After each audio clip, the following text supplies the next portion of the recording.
The colony of Havenport orbited a small yellow star that most galactic maps barely bothered to name. It was not rich. It was not strategic. It was simply human. Cargo shuttles moved slowly between orbital platforms. Children chased each other through low-gravity parks. Farmers monitored soil readouts while the sun rose over metal-domed cities. It was an ordinary day, and that was why no one was afraid. The first warning came as a whisper. Long-range sensors blinked once, then froze. The automated defense network tried to classify the contact and failed. The system flagged it as unknown, then as impossible, then shut itself down to prevent data corruption. No alarm sounded. The sky tore open. Space above the colony twisted as dark shapes forced their way out of folded light. Not one ship, not a fleet, an execution force. Alien war vessels, angular, sharp, and cold, slid into real space without hails or demands. Their hulls carried no colors, no markings meant to be seen by humans. They did not need symbols.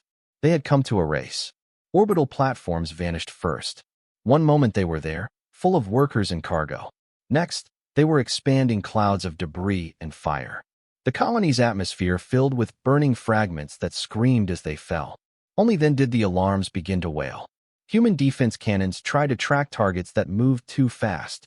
Missiles launched and were erased before reaching halfway. Communication towers lit up with overlapping distress calls, voices crashing into each other in panic.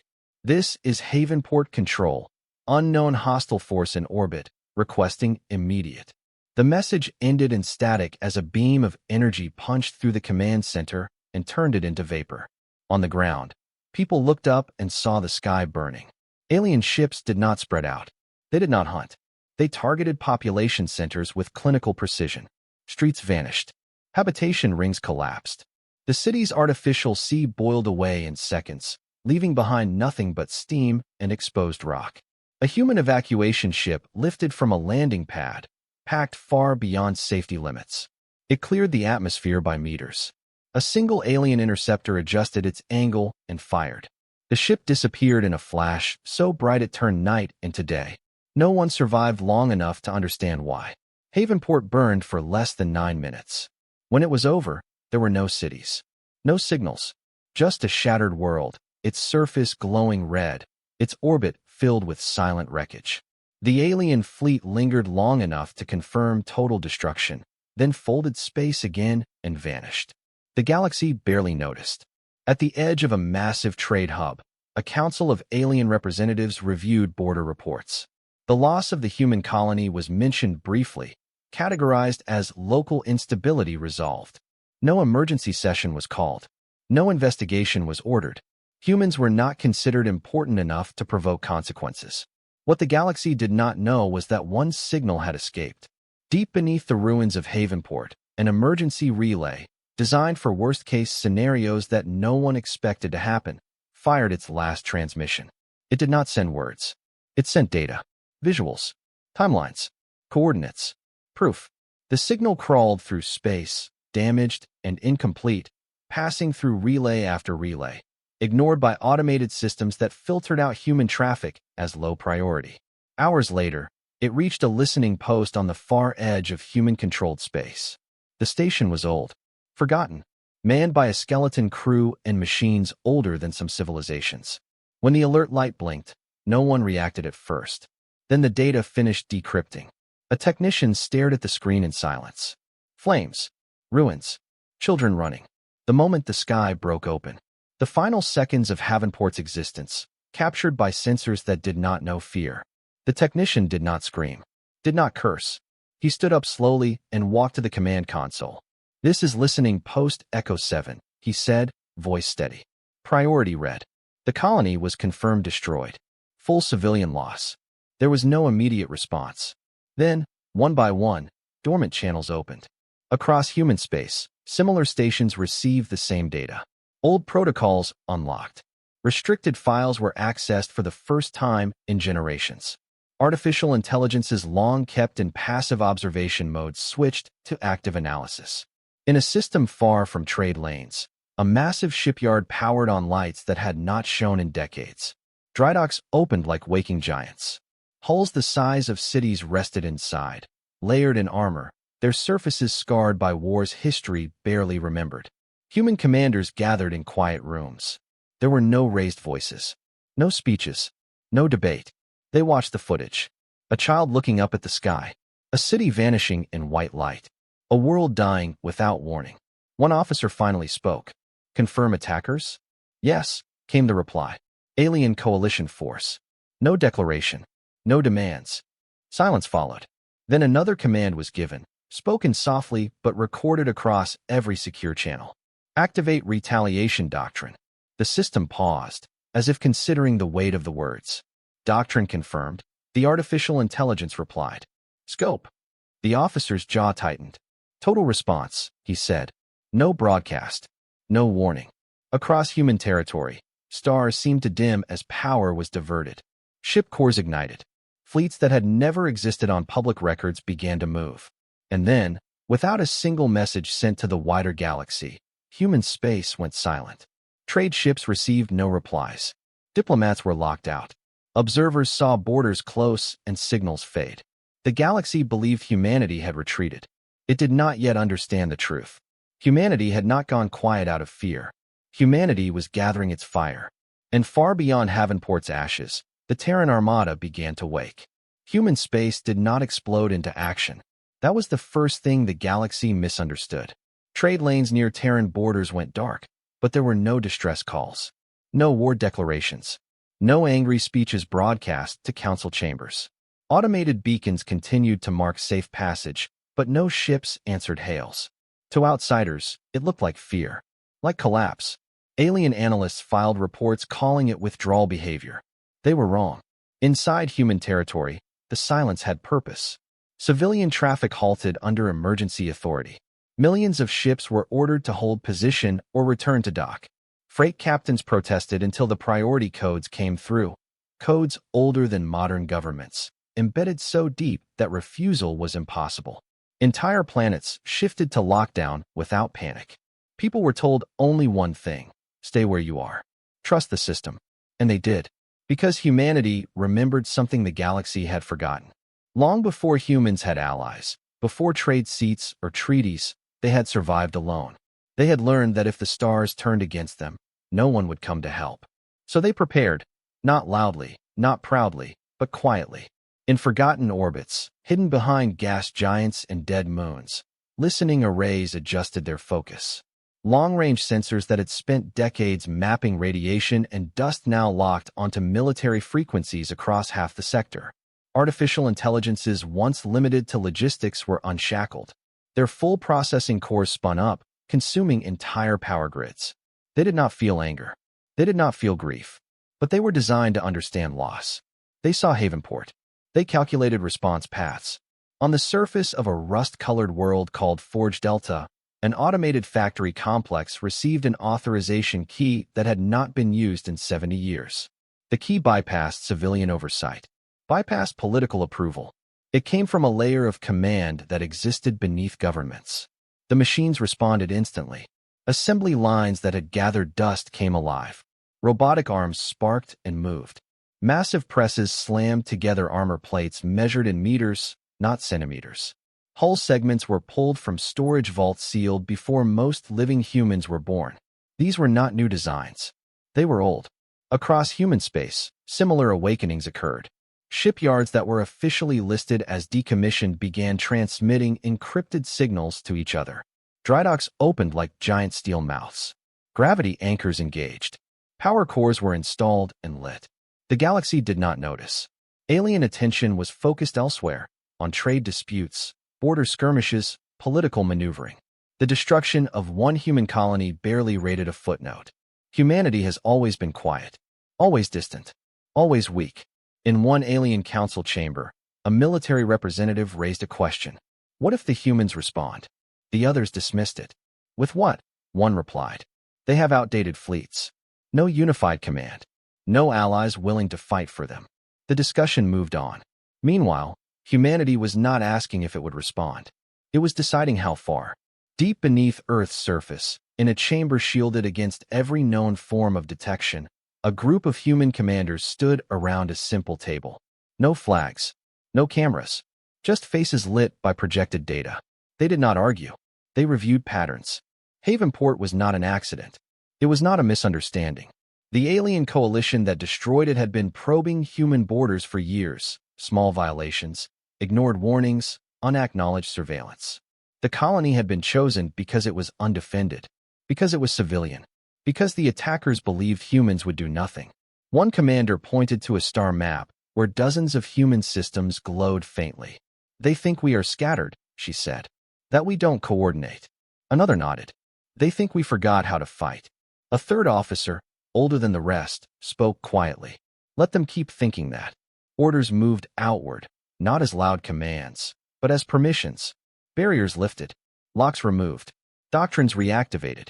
On hundreds of worlds, military reserves received messages that did not explain, only instructed. Report to assigned stations. This is not a drill. Men and women who had spent years as civilians stood up from desks, farms, and factories. Some were old, some were young. All recognized the tone. None questioned it. In orbit above a frozen moon, a massive object slowly rotated as power flowed into its core. It was not shaped like modern ships. It was thick, armored, ugly. Its weapons were internal, hidden behind layers of plating meant to absorb punishment rather than avoid it. The ship's designation appeared on internal displays. TAS Iron Covenant.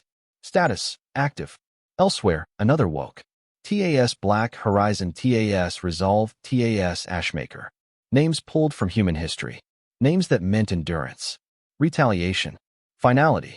Alien sensors began picking up strange readings, gravitational distortions, energy surges, but analysts dismissed them as stellar activity or mining operations. No one imagined an entire species rearming itself in silence. In human space, no one celebrated. There were no speeches about revenge. No slogans. There was only work. Engineers checked systems designed to be used once. Command AIs ran simulations measured not in victory percentages, but in acceptable losses. Medics prepared for casualty numbers the galaxy would call unthinkable. Humanity was not planning a battle. It was preparing for a message. The first sign that something was wrong came when an alien patrol ship crossed into a normally quiet border system and found nothing responding. No traffic beacons. No automated warnings. Then its sensors detected movement. Dozens of heat signatures appeared, then vanished. Space bent. Power levels spiked beyond known civilian thresholds. The patrol attempted to retreat. It never sent a report. The ship was disabled without destruction, its engines sliced apart by a weapon that left no visible trace. Human Marines boarded silently, secured the crew, and extracted data before wiping the vessel's logs. The galaxy still did not notice, but the humans noticed everything. They mapped enemy supply lines. They studied fleet rotations. They learned how alien command structures failed under pressure. Every piece of data fed into a growing picture. This was not rage. This was a calculation. On the edge of Havenport's former system, a small human probe drifted among the debris. It recorded the still glowing scars on the planet's surface. It captured the echo of radiation where cities once stood. The probe transmitted its data inward. The response was immediate. The final authorization came through all human command layers at once. It was short, unemotional, absolute. Retaliation doctrine approved. Terran Armada mobilization authorized. Across human space, engines roared to life. Ships slipped from hidden docks and deep orbits. Fleets assembled not in one place, but everywhere. Dozens of formations moving at once, synchronized across light years. No broadcasts announced them. No warnings were given. To the galaxy, it looked like nothing had changed. To humanity, the waiting was over. And somewhere far from human borders, an alien sensor array registered a pattern it did not understand. A massive, coordinated movement of power spreading like a slow-burning fire. The galaxy would notice soon. But by then, it would be far too late. The first alarms did not come from the world's humanity intended to strike. They came from places no one expected anything to happen. At the edge of a neutral system used mainly for refueling and paperwork, an automated alien sensor array began reporting impossible data. Gravity wells appeared where there were none. Space bent, stretched, then snapped back into shape. Energy readings spiked beyond military thresholds. then vanished as if they had never existed. The station's artificial intelligence flagged the readings as errors and attempted to reset. The errors returned stronger. A junior analyst was called in. He stared at the screen and felt a slow, creeping unease. "These signatures," he said carefully, "they're synchronized." That was when the first ship arrived. It did not tear through space violently. There was no explosion of light, no dramatic distortion. One moment the region was empty. Next, a massive human warship existed where nothing had been before. Long before humans had allies, before trade seats or treaties, they had survived alone. They had learned that if the stars turned against them, no one would come to help. So they prepared, not loudly, not proudly, but quietly. In forgotten orbits, hidden behind gas giants and dead moons, listening arrays adjusted their focus. Long-range sensors that had spent decades mapping radiation and dust now locked onto military frequencies across half the sector. Artificial intelligences once limited to logistics were unshackled. Their full processing cores spun up, consuming entire power grids. They did not feel anger. They did not feel grief. But they were designed to understand loss. They saw Havenport. They calculated response paths. On the surface of a rust-colored world called Forge Delta, an automated factory complex received an authorization key that had not been used in 70 years. The key bypassed civilian oversight, bypassed political approval. It came from a layer of command that existed beneath governments. The machines responded instantly. Assembly lines that had gathered dust came alive. Robotic arms sparked and moved. Massive presses slammed together armor plates measured in meters, not centimeters. Hull segments were pulled from storage vaults sealed before most living humans were born. These were not new designs. They were old. Across human space, similar awakenings occurred. Shipyards that were officially listed as decommissioned began transmitting encrypted signals to each other. Drydocks opened like giant steel mouths. Gravity anchors engaged. Power cores were installed and lit. The galaxy did not notice. Alien attention was focused elsewhere, on trade disputes, border skirmishes, political maneuvering. The destruction of one human colony barely rated a footnote. Humanity has always been quiet, always distant, always weak. In one alien council chamber, a military representative raised a question. What if the humans respond? The others dismissed it. With what? One replied. They have outdated fleets. No unified command. No allies willing to fight for them. The discussion moved on. Meanwhile, humanity was not asking if it would respond. It was deciding how far.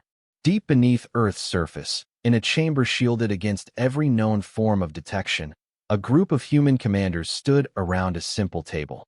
No flags. No cameras. Just faces lit by projected data. They did not argue. They reviewed patterns.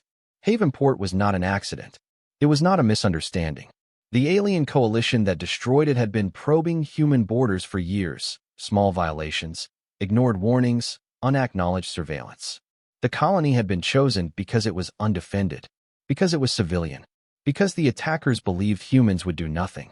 One commander pointed to a star map where dozens of human systems glowed faintly. They think we are scattered, she said, that we don't coordinate.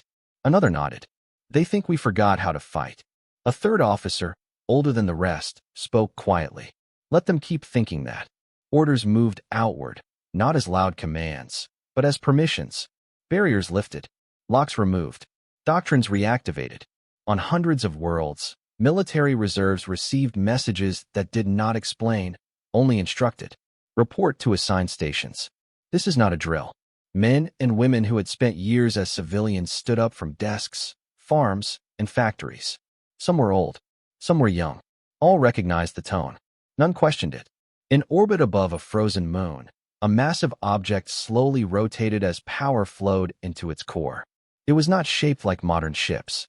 It was thick, armored, ugly. Its weapons were internal, hidden behind layers of plating meant to absorb punishment rather than avoid it. The ship's designation appeared on internal displays. TAS Iron Covenant. Status, active. Elsewhere, another woke. TAS Black Horizon, TAS Resolve, TAS Ashmaker. Names pulled from human history. Names that meant endurance. Retaliation. Finality. Alien sensors began picking up strange readings, gravitational distortions, energy surges. but analysts dismissed them as stellar activity or mining operations. No one imagined an entire species rearming itself in silence. In human space, no one celebrated. There were no speeches about revenge, no slogans. There was only work. Engineers checked systems designed to be used once. Command AIs ran simulations measured not in victory percentages, but in acceptable losses. Medics prepared for casualty numbers the galaxy would call unthinkable. Humanity was not planning a battle. It was preparing for a message. The first sign that something was wrong came when an alien patrol ship crossed into a normally quiet border system and found nothing responding. No traffic beacons. No automated warnings. Then its sensors detected movement. Dozens of heat signatures appeared, then vanished. Space bent. Power levels spiked beyond known civilian thresholds. The patrol attempted to retreat. It never sent a report. The ship was disabled without destruction, its engines sliced apart by a weapon that left no visible trace. Human Marines boarded silently, secured the crew, and extracted data before wiping the vessel's logs. The galaxy still did not notice, but the humans noticed everything. They mapped enemy supply lines. They studied fleet rotations. They learned how alien command structures failed under pressure. Every piece of data fed into a growing picture. This was not rage. This was a calculation. On the edge of Havenport's former system, a small human probe drifted among the debris. It recorded the still glowing scars on the planet's surface. It captured the echo of radiation where cities once stood. The probe transmitted its data inward. The response was immediate. The final authorization came through all human command layers at once. It was short, unemotional, absolute. Retaliation doctrine approved. Terran Armada mobilization authorized. Across human space, engines roared to life. Ships slipped from hidden docks and deep orbits. Fleets assembled not in one place, but everywhere. Dozens of formations moving at once, synchronized across light years. No broadcasts announced them. No warnings were given. To the galaxy, it looked like nothing had changed. To humanity, the waiting was over. And somewhere far from human borders, an alien sensor array registered a pattern it did not understand. A massive, coordinated movement of power spreading like a slow-burning fire. The galaxy would notice soon. But by then, it would be far too late. The first alarms did not come from the world's humanity intended to strike. They came from places no one expected anything to happen. At the edge of a neutral system used mainly for refueling and paperwork, an automated alien sensor array began reporting impossible data. Gravity wells appeared where there were none. Space bent, stretched, then snapped back into shape. Energy readings spiked beyond military thresholds, then vanished as if they had never existed. The station's artificial intelligence flagged the readings as errors and attempted to reset. The errors returned stronger. A junior analyst was called in. He stared at the screen and felt a slow, creeping unease. "These signatures," he said carefully, "they're synchronized." That was when the first ship arrived. It did not tear through space violently. There was no explosion of light, no dramatic distortion. One moment the region was empty. Next, a massive human warship existed where nothing had been before. Alien commanders were used to enemies who surged forward, who revealed intent through speed and aggression. Humanity showed neither. Their ships held position, engines glowing softly, weapons dormant. It looked like hesitation. Then the human fleets began to move, not forward, but sideways. Alien sensor officers watched in confusion as Terran ships repositioned across multiple vectors at once, adjusting angles by fractions of degrees. They were not forming attack lines.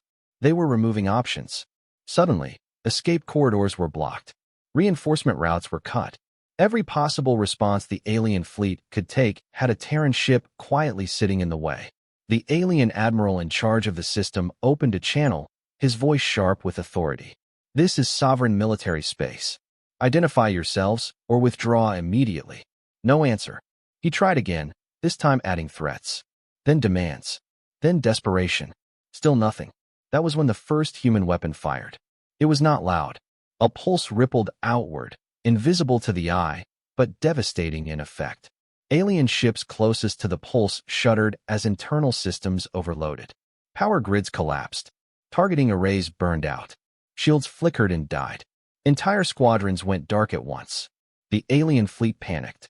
Ships broke formation, attempting to maneuver, but the moment they moved, Terran weapons adjusted.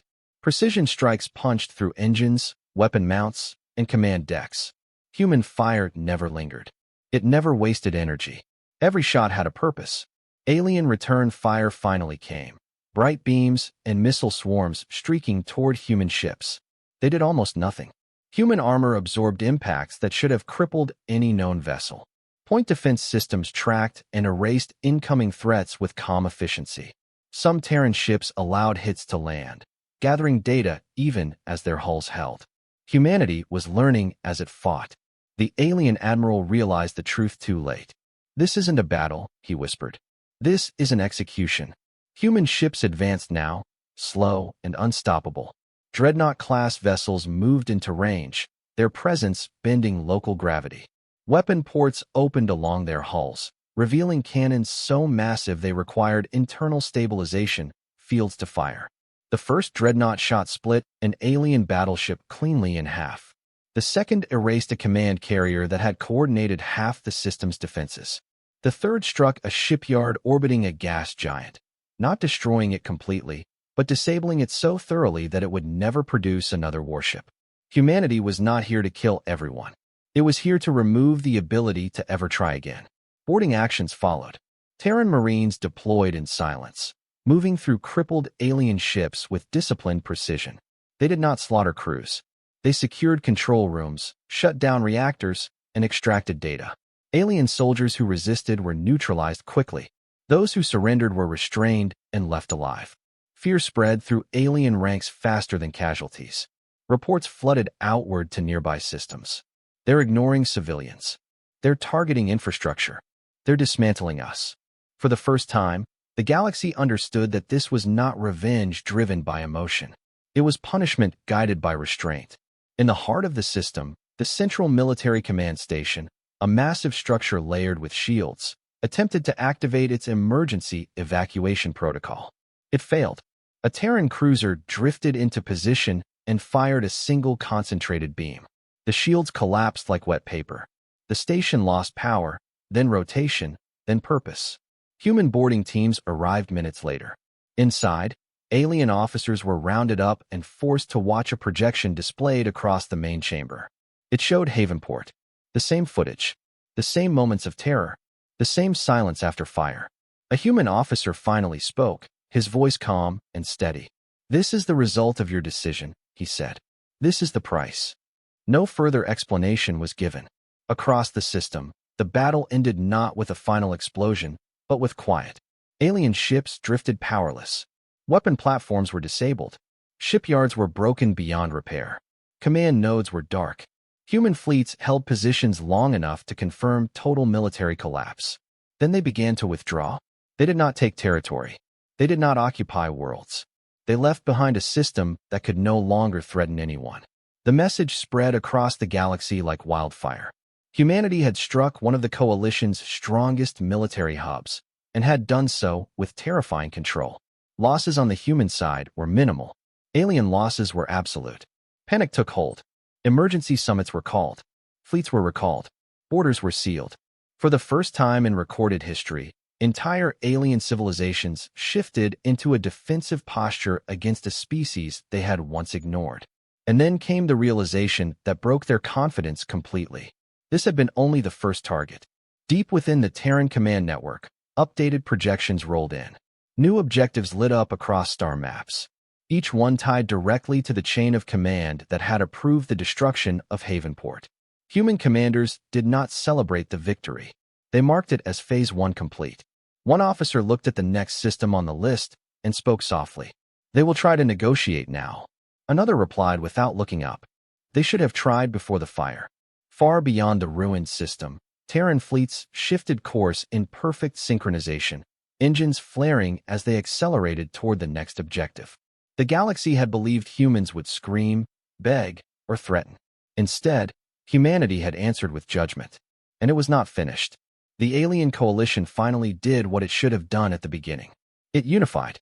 Across dozens of systems, emergency war councils dissolved political rivalries overnight. Fleets that had once guarded borders were ordered inward. Ancient treaties were reactivated. Species that had never fought side by side began sharing targeting data and logistics. If humanity wanted war, the coalition would give it one, overwhelming, decisive, and public. They chose the battlefield carefully. A wide, open system near a major hyperspace junction. No civilian populations. No valuable infrastructure. Just space. Empty enough to maneuver, large enough to bring everything they had. More than 4,000 alien warships assembled there. It was the largest fleet the galaxy had gathered in centuries. Observers across known space watched the buildup with grim hope. Analysts spoke again of numbers, of tonnage, of firepower. Confidence slowly returned. No species survives this, they said. Humanity arrived last. Not with a roar. Not with spectacle. Terran ships emerged at extreme range, far beyond where most alien weapons could reach. At first, there were only a few hundred visible. Alien commanders almost laughed. Is this all they have? One asked. Then the sensors kept updating. More human ships appeared. Then more, and more still. They arrived in layered formations, some small and agile, others massive and slow, each group positioning itself with deliberate care. And still, the numbers favored the aliens. The coalition struck first. At a single unified command, thousands of alien ships surged forward, weapons firing in waves. Space filled with energy beams, missile swarms, and distortion fields designed to tear apart hulls and minds alike. Human ships did not retreat. They advanced. The first impact slammed into Terran forward elements. Shields flared. Armor buckled. One human cruiser took a direct hit that tore through its side, venting atmosphere and debris. The galaxy leaned in. Human ships were finally being damaged. Then the cruiser kept moving. Its engines burned hotter. Internal bulkheads sealed. Secondary systems rerouted power around the breach. It rotated its remaining weapons and fired back. Precise, controlled, lethal. Other Terran vessels followed suit. Some were hit. Some were lost. A few vanished in silent explosions. Humanity was bleeding. And that terrified the aliens more than anything else. Because humans did not break. As alien fleets pressed forward, Terran formations shifted. Damaged ships fell back without chaos, replaced instantly by others sliding into their positions. Command nodes moved dynamically, never staying in one place long enough to be targeted twice. Human fire intensified, not indiscriminate, but selective. Alien command ships were struck first, then logistics vessels, then carriers coordinating drone swarms. Each loss rippled outward, creating confusion and hesitation. The coalition fleet began to fragment. Humanity exploited it mercilessly. Fast Terran strike groups punched through gaps, hitting vulnerable points before vanishing behind heavier units. Dreadnoughts absorbed massive punishment, acting as anchors around which the rest of the fleet maneuvered. Human commanders made decisions alien strategists could not understand. They sacrificed ships. Entire squadrons diverted themselves into enemy fire, not to win ground, but to buy seconds. Seconds for others to reposition. Seconds to finish calculations. Seconds that turned the flow of battle. Alien analysts watched in horror as probability curves shifted. This doesn't make sense, one shouted. They're losing ships on purpose. Yes, another replied quietly. And it's working.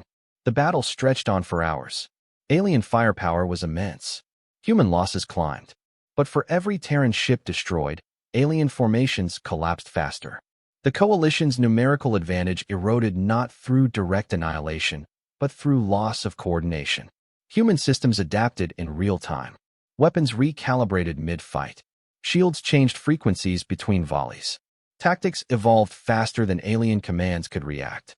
The humans were learning, and they were learning from being hit. At the center of the battlefield, a Terran flagship took repeated impacts, its armor glowing from sustained fire. Alien commanders focused everything they had on it, desperate to make an example. The ship did not withdraw. It held a position. Then it fired. A weapon unlike anything the coalition had seen tore through space. A focused gravitational pulse that collapsed shields, crushed hulls, and left behind nothing but debris spiraling inward on itself. 3 alien capital ships ceased to exist in the space of a heartbeat. The coalition's line broke. Panic spread. Orders contradicted each other. Fleets attempted to regroup, but human ships were already moving to cut them off. What had begun as a grand offensive became a desperate retreat, and humanity did not pursue blindly. They tightened the noose. Alien ships fleeing toward hyperspace found jump points blocked by Terran interceptors that had anticipated the move hours earlier. Those attempting to scatter were hunted down by fast attack groups that struck engines and left hulks drifting. By the time the Coalition ordered a full withdrawal, it was too late. More than half their fleet was gone. Human losses were significant, but measured, accepted, planned for. When the battle finally ended, the field was silent but for wreckage and radiation. Across the galaxy, the narrative shattered. Humanity could be hurt. Humanity could lose ships. But humanity could not be stopped. Captured alien officers were brought aboard Terran vessels for interrogation. Many were still shaking, not from fear of death, but from the realization they had faced something fundamentally different. "You fight like you expect to lose," one alien commander said bitterly. A human officer met his gaze. "No," she replied. "We fight knowing survival has a price." The data from the battle spread through alien networks at impossible speed. Tactical simulations were rerun, adjusted, rerun again. Every version ended the same way. Human victory. The Coalition fractured under the weight of that knowledge. Some worlds withdrew entirely, declaring neutrality. Others fortified and prayed they would not be next.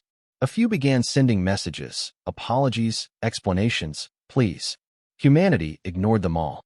The Terran Armada regrouped, reorganized, and advanced deeper into Coalition territory. Damaged ships were repaired with brutal efficiency. Replacement vessels emerged from hidden docks to fill losses without delay. Humanity had proven something the galaxy had never believed. That even when wounded, even when outnumbered, even when facing extinction-level force, humans did not retreat. They endured. And endurance, the galaxy was learning, was far more dangerous than rage. As Terran fleets aligned for the next phase, a human commander reviewed the updated casualty lists. She paused only once, then nodded. "Acceptable," she said quietly. Beyond her, the stars ahead burned with enemy systems.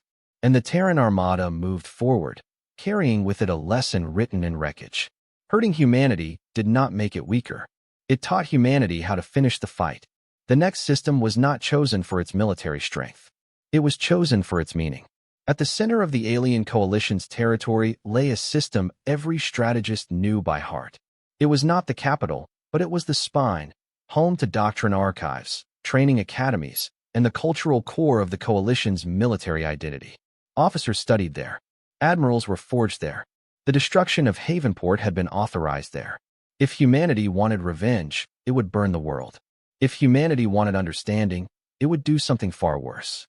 The Terran Armada arrived in silence. No sudden mass emergence. No dramatic display. Human ships translated into real space at the very edge of the system, spread across multiple planes, already arranged in a geometry that alien defense planners instantly recognized as catastrophic. Defense grids activated in panic. Planetary shields flared to life. Fleets scrambled from orbital docks, crews rushing to stations with half-learned drills and shaking hands. Then every alien sensor in the system received the same incoming signal. Not an attack, a broadcast. It bypassed military encryption, civilian filters, and emergency overrides. It played everywhere, on command bridges, in government halls, on public information screens across the planet's surface. The image was unfiltered. Havenport, the colony before the attack. Streets full of movement. A sunrise over habitation domes. Children laughing as gravity shifted in a recreation ring. Then the sky tearing open. The fire. The screaming alarms. The moment the city ceased to exist. No narration. No accusations. Just the truth. The broadcast ended. For 10 full seconds, nothing happened. Then the Terran Armada began to fire. The first strikes did not touch the planet. They targeted orbital infrastructure, defense satellites, command relays, fleet coordination hubs. Human weapons punched through shields with frightening ease, not by overwhelming them, but by understanding them. Frequencies shifted. Power was siphoned. Systems designed to protect instead collapsed inward. Alien fleets tried to respond, but their coordination dissolved instantly. Commands were delayed. Targeting solutions failed. Human ships moved with purpose, weaving through defensive fire, never lingering long enough to be trapped. On the planet below, people watched the sky fill with distant flashes. They were not being attacked. That terrified them more than any bombardment. Human strikes continued with surgical precision. Shipyards were dismantled piece by piece. Fuel depots were ruptured in controlled explosions that vented resources into space rather than igniting them. Training stations went dark as their power grids were cut cleanly. This was not destruction for destruction's sake. It was removed. Within hours, the system's military backbone was gone. Still, the planet remained untouched. Alien leaders gathered in emergency chambers, voices overlapping in fear and disbelief. "They could wipe us out," one said. "Why aren't they?" another demanded. "This is worse," a third whispered.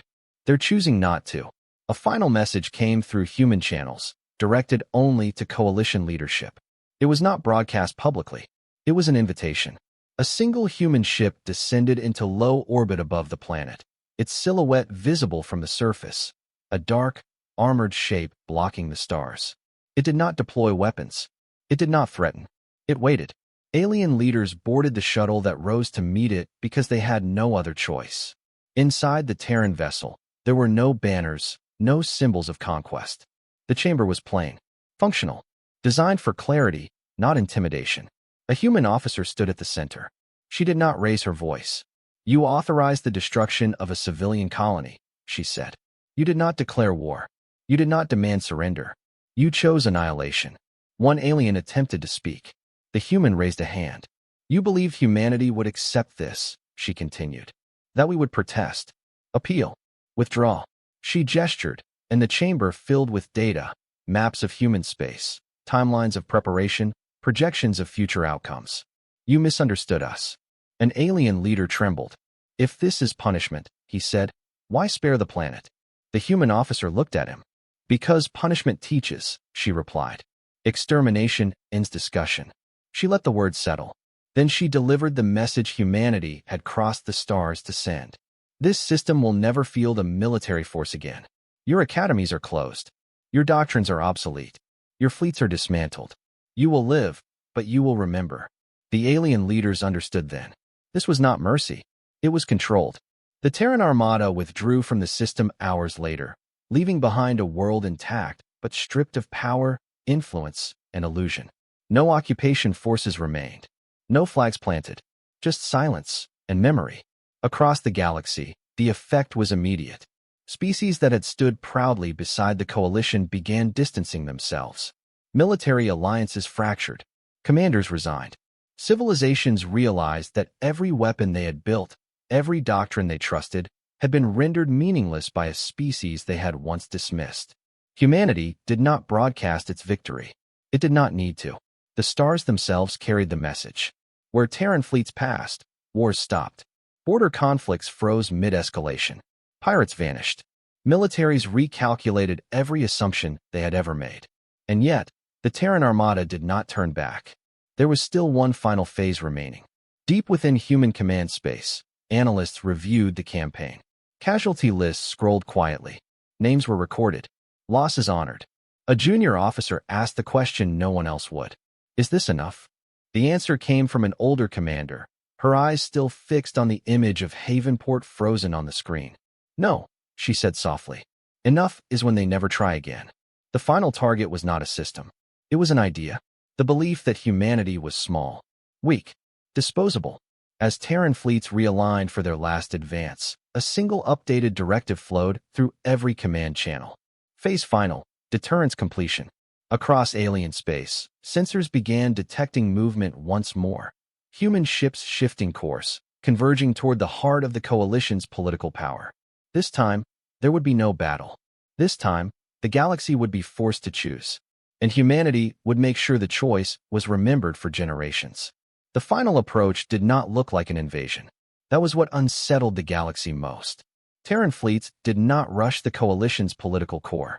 They did not surround it with guns or cut it off from space. Instead, human ships took up positions at precise distances, close enough to be undeniable, far enough to signal restraint. Every world watched. Every government waited.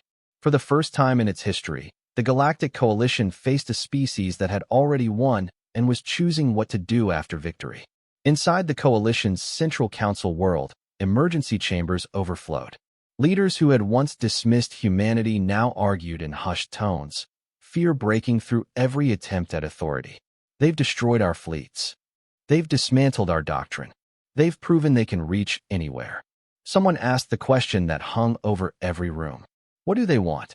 No one answered. Above the planet, the Terran Armada remained still.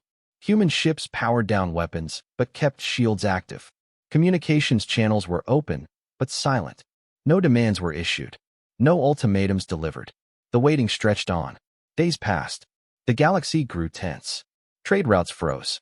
Border conflicts stopped as fleets stayed docked, unwilling to risk drawing human attention. Entire civilizations held their breath, watching the quiet standoff unfold. Then, at last, humanity spoke.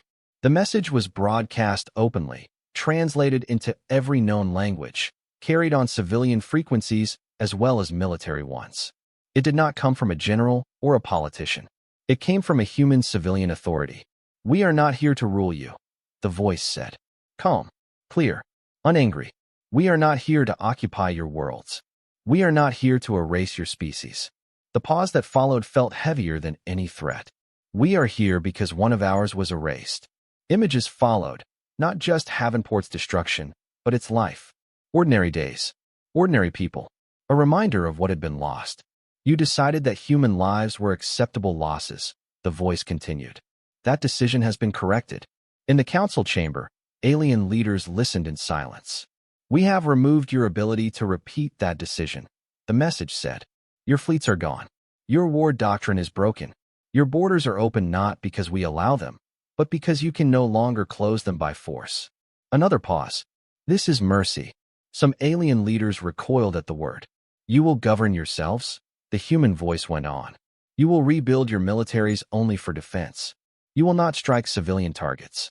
You will not test human borders. And if we do? Someone whispered, though no one could hear them. The answer came anyway. We will not warn you again. The transmission ended. Human ships did not advance. They did not retreat. They simply remained, long enough for the message to settle. Across the coalition worlds, reactions varied. Some leaders wept. Some raged. Some resigned on the spot. Military commanders realized their entire careers had ended overnight.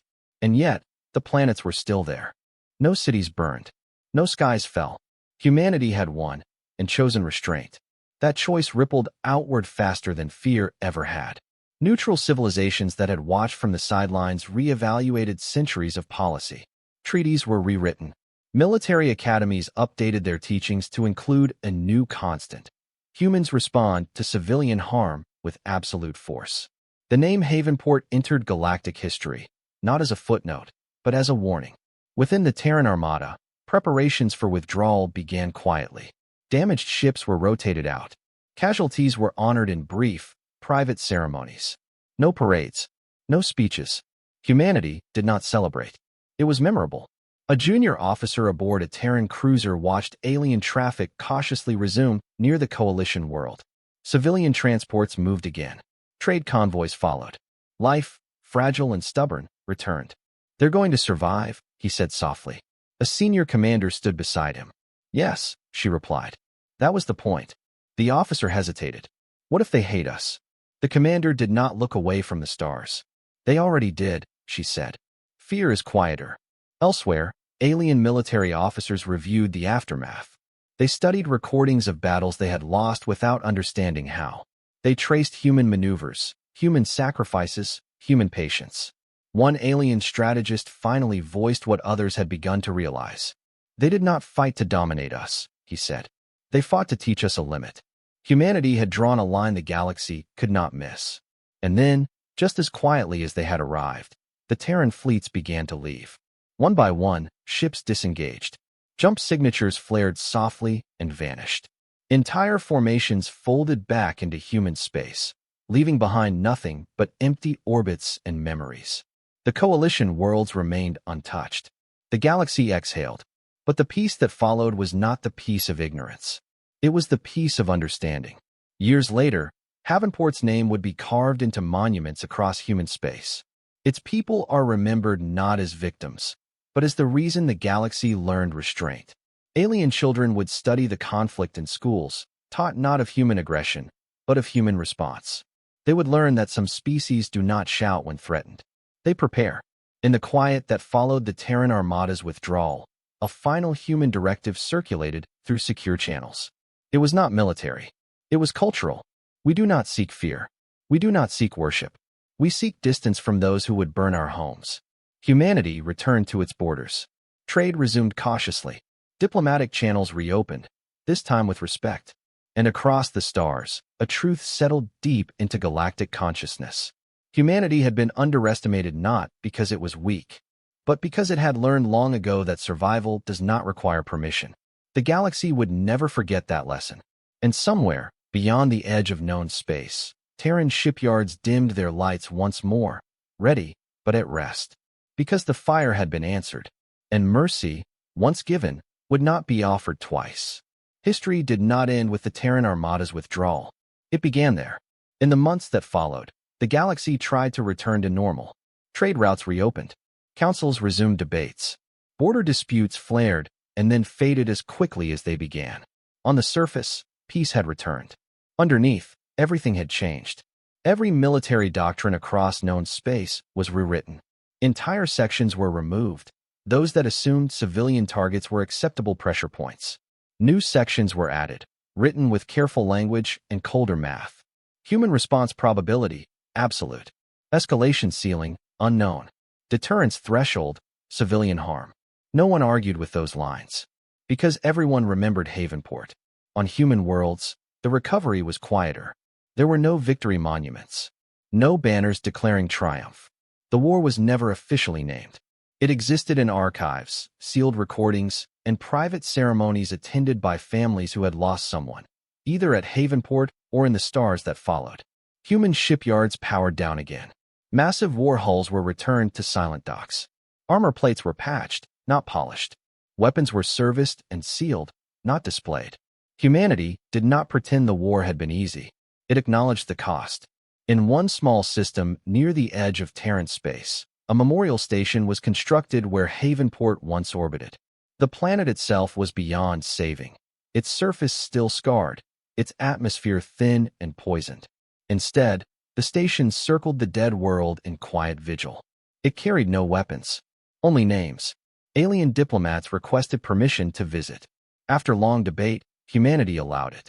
They came in small numbers, some out of obligation, some out of guilt, some out of genuine curiosity. They walked the silent corridors, read the names, and watched the final moments of the colony recorded without commentary. Many left shaken. A few things have changed. Back in the broader galaxy, new alliances formed, not against humanity, but around it. Neutral zones expanded. Civilian protections were formalized and enforced with a seriousness never seen before. Pirate fleets vanished almost overnight. Not because humans hunted them, but because no one was willing to shelter them anymore. The idea that had fallen was not a government. It was the belief that power excused cruelty. That belief burned away slowly, like embers fading after a firestorm. Years later, a minor border conflict erupted between two non-human states. A civilian transport was struck by accident. Its destruction broadcast across public channels before anyone could suppress it. The response was immediate. Both sides froze. Weapons powered down. Fleets withdrew. Emergency envoys raced to explain, apologize, and compensate. Reconstruction aid was sent before demands were even made. No human ship appeared. None was needed. The lesson had settled deep.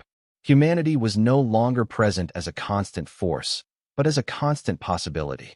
In Terran command space, analysts tracked galactic behavior patterns. They watched violence decrease. They watched restraint increase. They saw fear slowly replaced by something more stable. Respect. A young officer once asked a senior commander if humanity should take a formal leadership role now. A seat at every council. Permanent oversight. The commander shook her head. That would miss the point, she said. What is the point? The officer asked. She gestured to the stars beyond the viewport. That we didn't fight to be obeyed, she replied.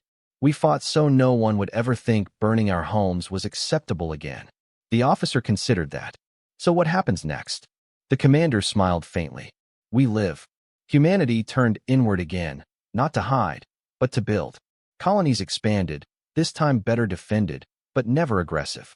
Exploration resumed beyond known charts. Terran vessels pushing into darkness not as conquerors, but as survivors doing what they had always done. Moving forward, in alien histories, the conflict would be labeled many things. The Silent War, the human correction, the day the galaxy learned restraint. But among humans, it was remembered simply as the moment they stopped being ignored.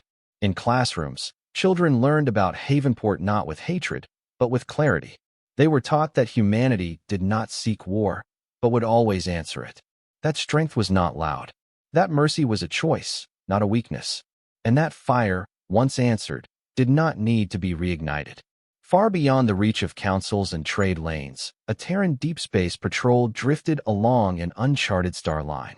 Its crew watched unfamiliar suns rise and fall, logging data, repairing systems, and sharing quiet meals.